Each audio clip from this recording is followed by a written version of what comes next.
Hi everyone, it's Christy here to do the extended monthly forecast for Aquarius, Sun, Moon, and Rising. This is for the month of June 2018. I hope that you enjoyed your May 2018 reading, and thanks again for subscribing, liking, and sharing my videos, and for your comments as always. So this is a general reading for your sign. Whatever is most prominent in your life right now is what this should be helpful and healing for. And do check out your moon and rising sign readings for additional information or in case this doesn't resonate. So I'm doing a new spread this month. It's an 8-card spread. We're looking at secrets revealed. So again, it's a general reading, so apply according to what is most prominent in your life. And let's begin. What does Aquarius need to know?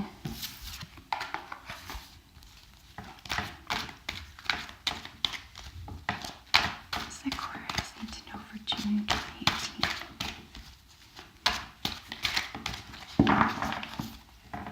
Aquarius, June 2018.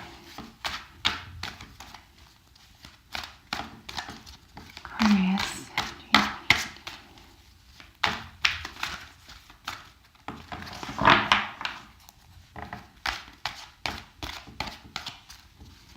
Here we go.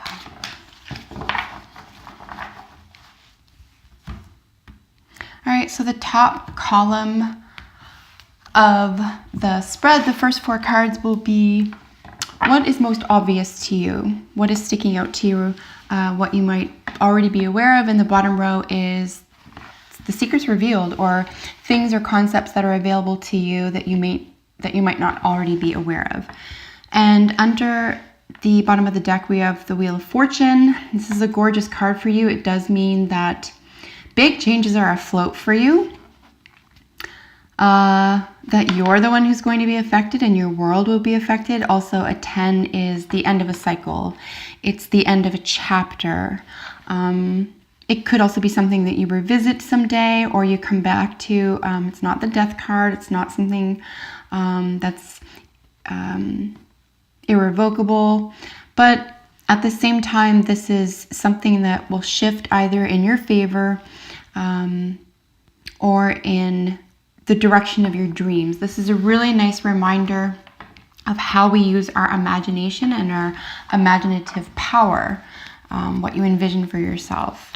So let's get your cards laid out.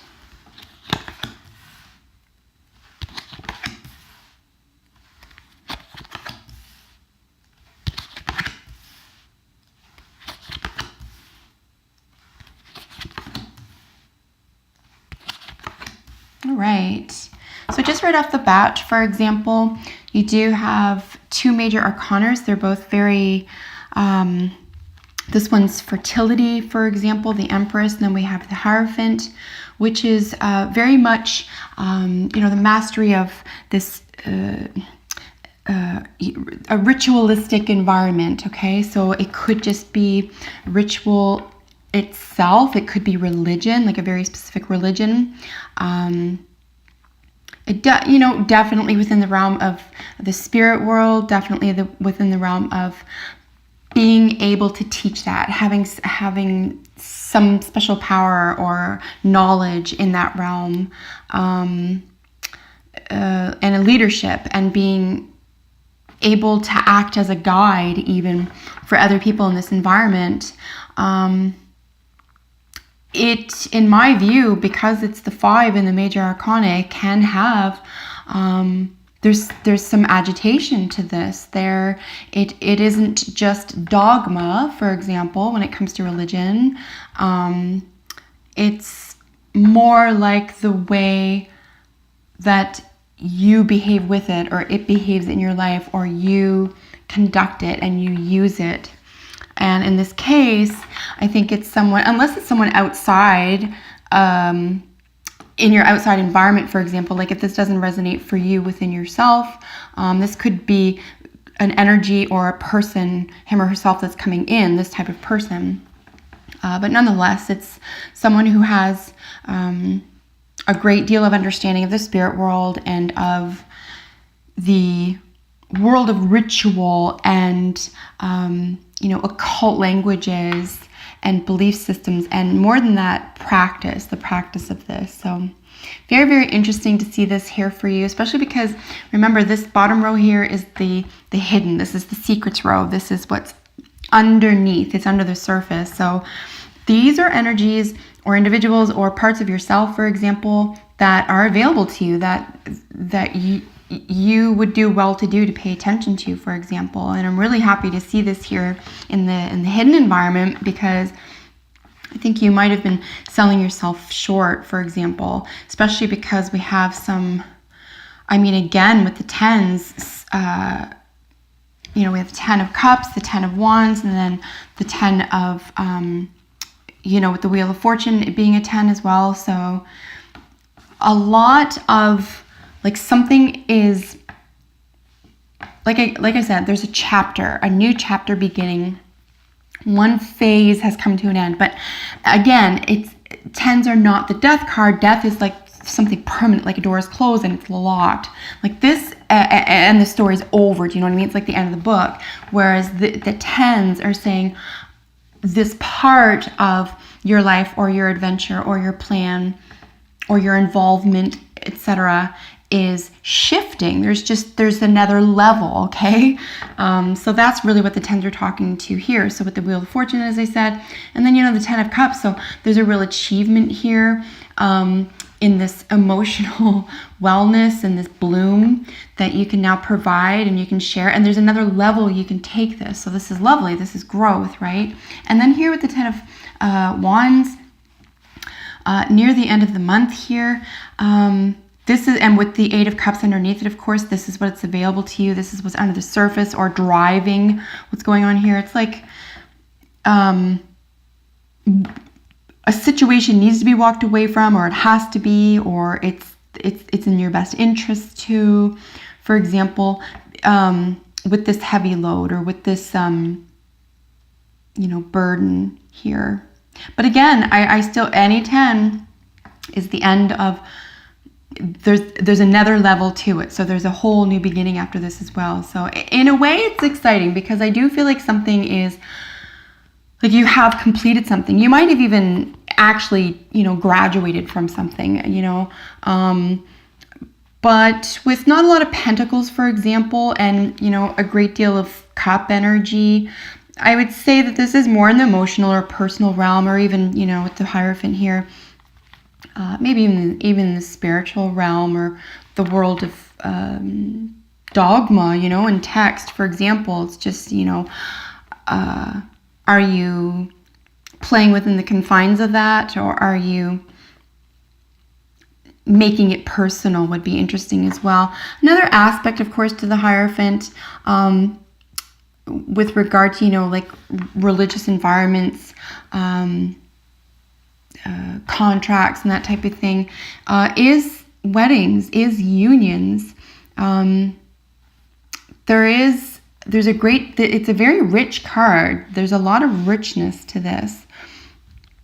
But it's a real superiority. There's a superior practice. There's a superior development, even way of conducting yourself, or going about something or teaching something to someone else. So anyway, that is a general snapshot with what's going on here. Let's get into what each card means by itself here. So this is what is already going on in June for you near the beginning of the month. This is the 2 of Wands. This is really just being well aware that you are about to make a shift. You're going to make that change. You're going to set out in search of new adventure. It does have a quality, in my view, to the Hermit card. This is, and you can see for yourself, there's this person who's alone. I mean, this could be a solitary thing that you have to decide for yourself, even within a union, or even between two people, if that's the case here, with all the emotions, or between something you love and something else you love, or, one dream over the other, that type of thing. But, this is really setting yourself forward. You're about to make a move here, or this is a move that you're willing to take, or are aware that you need to take. And like I said, it sets atop the Hierophant that we went into detail about just a moment ago. And so this is what this is about, or is in reference to, or that if you weren't aware that this was going on, this is what is under the surface of making this move, or maybe even how to look at this card for you, if this is a very personal card as opposed to an actual union with someone else or having to do with your external environment. If this is you and you are a spiritual teacher, this could be, you letting yourself go forth and actually help people, actually, do the work, take your practice and, bring it to other people, or set off in that union. And that union could be a pact with, the spirit world. That union could be a pact with whomever you want to make that pact with, that deal with. The Hierophant is a unique card to me that way, where it's got more of, the religious world, as opposed to simply being a theme in the major arcana. All right, moving on. The Five of Cups is next for you. The fives are always about a little bit of, in the Cups case, I would say it's a little bit of drama. It's short-lived. It's something that's just sometimes even necessary. You need to break through something, or, really understand something, or challenge. That's all it really is. The fives are just really challenges, a little bit of upset, conflict, that type of thing. But this could be a real letdown. This could be a real dissatisfaction, an actual, disappointment, for example. So remember this is a really nice time to look at the bright side right now. The 6 does follow this, and the 6 is sort of looking at the sense of nostalgia and longing. So maybe if it's in the emotional realm, to remember that what you had in the first place, or how happy you were at the beginning, or try to make things new again, or get past this would be a way to read this as well. But yeah, this could be a real sensation for you, or for someone in your environment.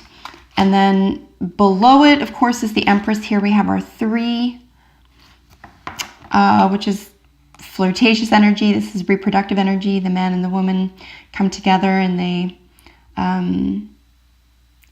they create another person. So this is the result of sexual energy. So it's a very exciting card that way. And it's also, the Empress is, the whole purpose she plays is, of course, the fertility goddess.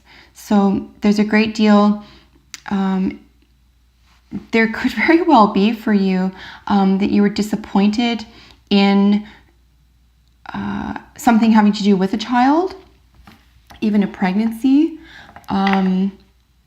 something growing here, something coming to fruition, a relationship, or like I said, even like a portion of it or a part of it, right? Like fives, it's temporary energy. It's not permanent. And like I said, I see a lot of things, the wheels turning for you. Something's changing. So keep your eye on the prize here. Don't let this short or small disappointment get you down around something that is, something that you'd probably counted on, something you were yearning for, working probably very hard on, or, gestating, whether that was a project or a child, or even the adoption of a child, or like I said, a relationship, or even as I said earlier with the Hierophant, even your position as a teacher or a leader within this environment, the religious or spiritual environment. It's almost like, you can keep going here. You don't have to let a little letdown or a little conflict, even if it's internal, even if it's like you're upset at yourself about something, or something didn't work out exactly as you had planned, it is followed by the 10 of Cups. So I really do think it's short-lived for you. By third week of the month, for example, in June, it's, things have really come to fruition for you, but you're willing to put down a heavy load. This is the wounded soldier. So these last 4 cards in particular really speak to, you know, putting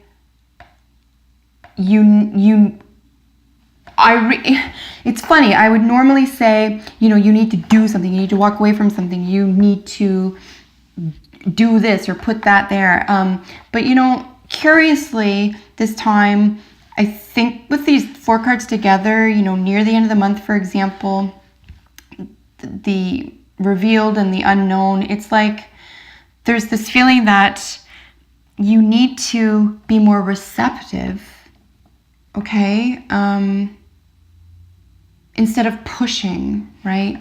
So wands is like, you know, it's force energy, right? It's physical energy, and cups is, you know, it's emotional energy, and it's very directive. There's a lot of power behind these elements. So in a curious way, if you were to draw back emotionally, for example, or if you were to scale back your load, or be willing to put it down permanently and turn the chapter here, right? At the end of June, now you can turn that, you can start a new chapter fresh with a new level, right? You're so ready to move on from this. So, and then, like I said, this is what's occurring here, I would say, near the beginning, the first 2 weeks of the month. So I think there's a lot of heavy decision-making, particularly around, you know, these major arcana cards. And then we have this, oh boy, I'm setting out. I'm ready and willing to set out. And then there's like, oh gosh, you know, maybe what have I gotten into, that type of thing. But then there's this, you've swiftly completed something or swiftly gotten to the point, even if this is an ongoing project or theme or concern, issue, whatever is going on with these major themes down here. It's like it's like you needed to go through this perhaps to say, oh, okay, I know what I don't want, or I know what I absolutely want. Ultimately, I'm willing to receive.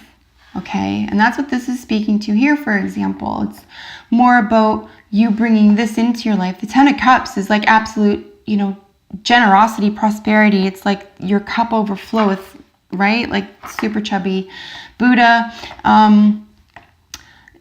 This, you know, emotional wealth. I would, you know, spiritual wealth, mental health wealth.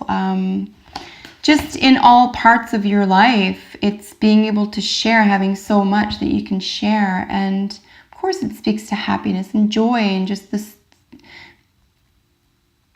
it's like the result of being grateful, right? So this is really beautiful energy, and it's the beautiful thing about being grateful is you can't possibly ask for something or be dissatisfied and grateful at the exact same time.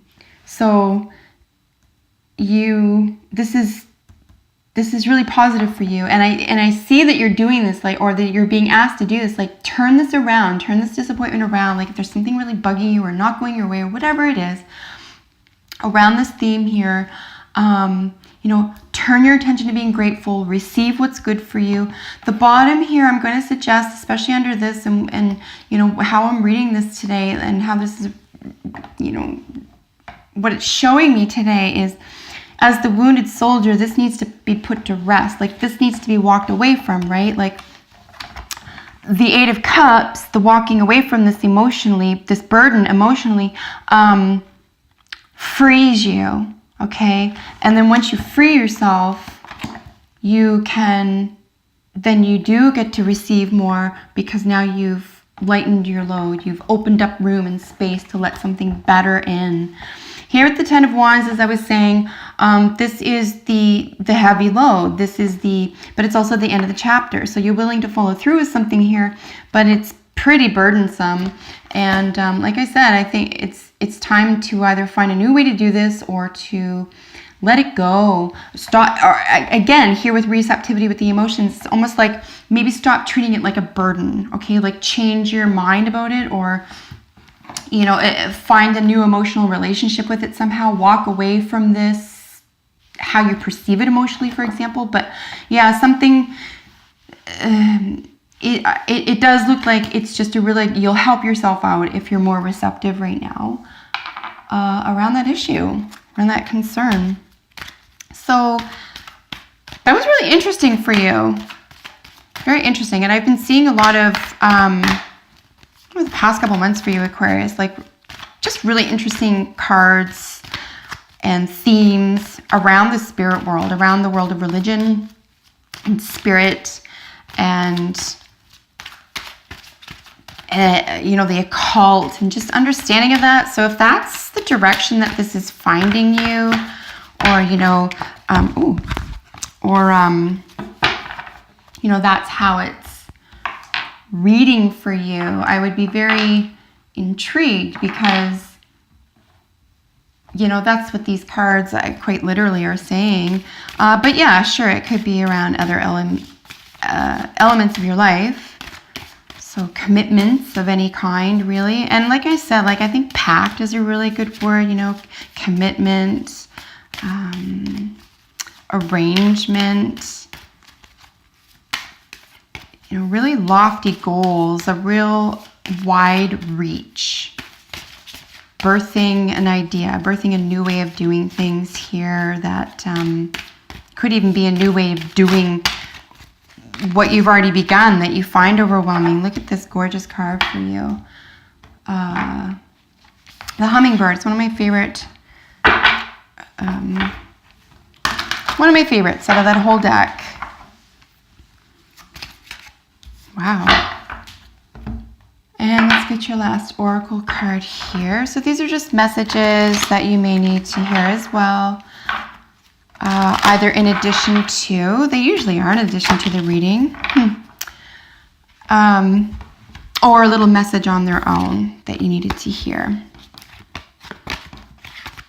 So I just love this for you so much. I really see a lot of positive outcomes for you, Aquarius.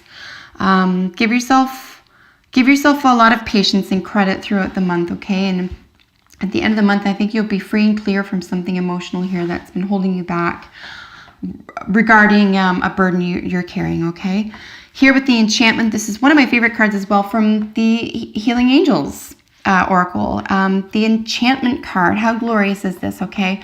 Listen, I really feel like you are quite influential, right? And maybe more influential than you give yourself credit for, or perhaps if people have been telling you in some area or arena in your life that you are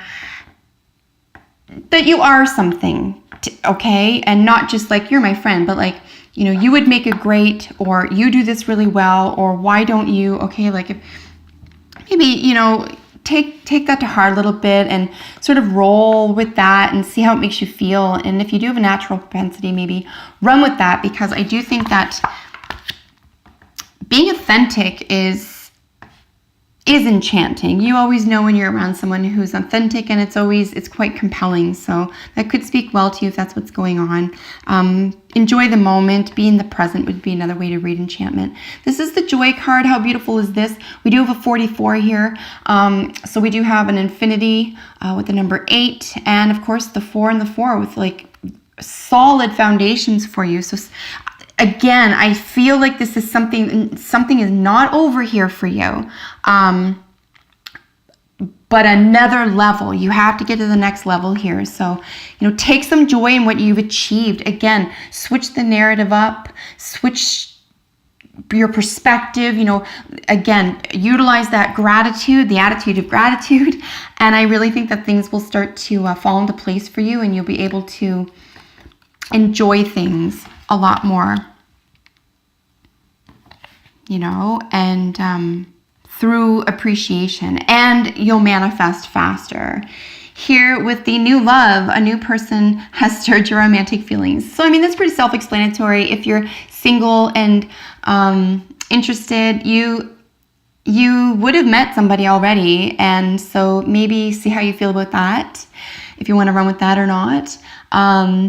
If you're dating already, this is something that you want to just be aware of, and just don't waste flirty energy, obviously recognize that there's attraction everywhere we go, but where it's directed, we want to share that attraction that we feel when we do get excited about other people with our partners. So just make sure that's directed accordingly. And then for creative outlets or projects, new love. So I would say like a new idea, a new concept, a new phase, something, even way of doing things, or the new chapter that you're moving into could stir something in you, and it could be very, very exciting. You do have a lot of exciting cards here with the Hierophant. Of course, the Empress. Something is about to bloom. Something's about to come to fruition here. So I think, without too much hyperbole, I think there is this sense of a whole new life. I mean, you could even say that as well. Remember, the Wheel of Fortune was at the bottom of the deck for you. Let me double check that. Right? So, I mean, something when, yeah, a phase is over for you, and it's time for you to step into your truest light here. We have co-create. I'm going to suggest, again, this is a spiritual card. Co-create with spirit, co-create with your highest energy, highest vibration, frequency. You have a great deal of wisdom here. You're pausing. I think you're waiting. I really do feel there's this sense of, what are you waiting for? Just get into that new energy. Stop holding yourself back. Recognize who you are truly underneath. These are secrets revealed, remember. And enjoy it. Enjoy it. You have a lot to give. You've done a lot of hard work. You're taking a lot on yourself. But I think it's all for a higher purpose. And share it. I think a lot of people will really love it, and you yourself, Aquarius, in the month of June, could find out that you're the new love for someone else, and you're the person that has stirred other people's attraction, and you can generate this interest, okay, here with the Empress and the joy and the enchantment. So really exciting. Make sure you comment if you get a second, and I will see you in a couple of weeks, Aquarius. Take excellent care. Bye for now.